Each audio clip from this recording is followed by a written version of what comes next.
దుఃఖాన్ని కలిగించినా, మనకి ఎవరైనా అన్యాయం చేసినా, లేకపోతే ఏమైనా అన్నప్పుడు కూడా అలాంటి మాటల్ని మన హృదయంలో పెట్టుకొని వాటిని గురించి చాలా ఎక్కువగా ఆలోచన చేస్తూ ఉండడము, మరి వాళ్ళు అలా చేశారు ఇలా చేశారు అని బాధపడడము, ఇవన్నింటితో కూడా మన యొక్క హృదయం ఏమవుతూ ఉంటుందంటే నిండిపోతూ ఉంటుందండి, నిండిపోతూ ఉంటుంది.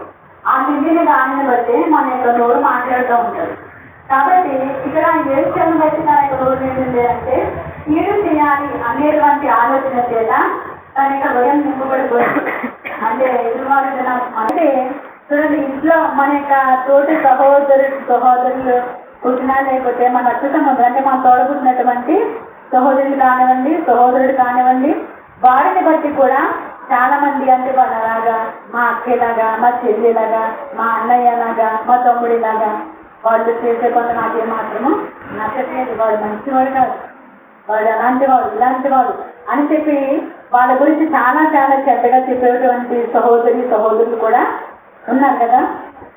ఇక్కడ ఏమైనా మాట్లాడుతున్నానో దేవునికి నచ్చినటువంటిది ఏంటి అంటే, నీవు కూర్చుండి నీ సహోదరుని మీద కొండెములు చెప్పుచున్నావు, నీ తల్లి కుమారుని మీద అపనిందలు మోపుచున్నావు అన్నారు. దేవునికి ఇష్టము కానటువంటిది మరొకటి ఏంటి అంటే, మన యొక్క తోడబుట్టినటువంటి వారి మీద వాళ్ళు ఎలాంటి మనస్తత్వంతో ఉండినప్పటికీ కూడా, మన తోడబుట్టిన వారు కొన్ని అందరూ ఒకలాగా ఉంటారా? తల్లి కడుపులో పుట్టినటువంటి వారు అందరూ ఒకలాగా ఉండరు కదా. ఒకరి మనసు ఒకలాగా ఉంటుంది, మరొకరి మనసు ఒకలాగా ఉంటుంది. కాబట్టి వారి మనసులను బట్టి మనకి నచ్చకపోవచ్చు, అవునా కదా. వాళ్ళు చేసే పనులు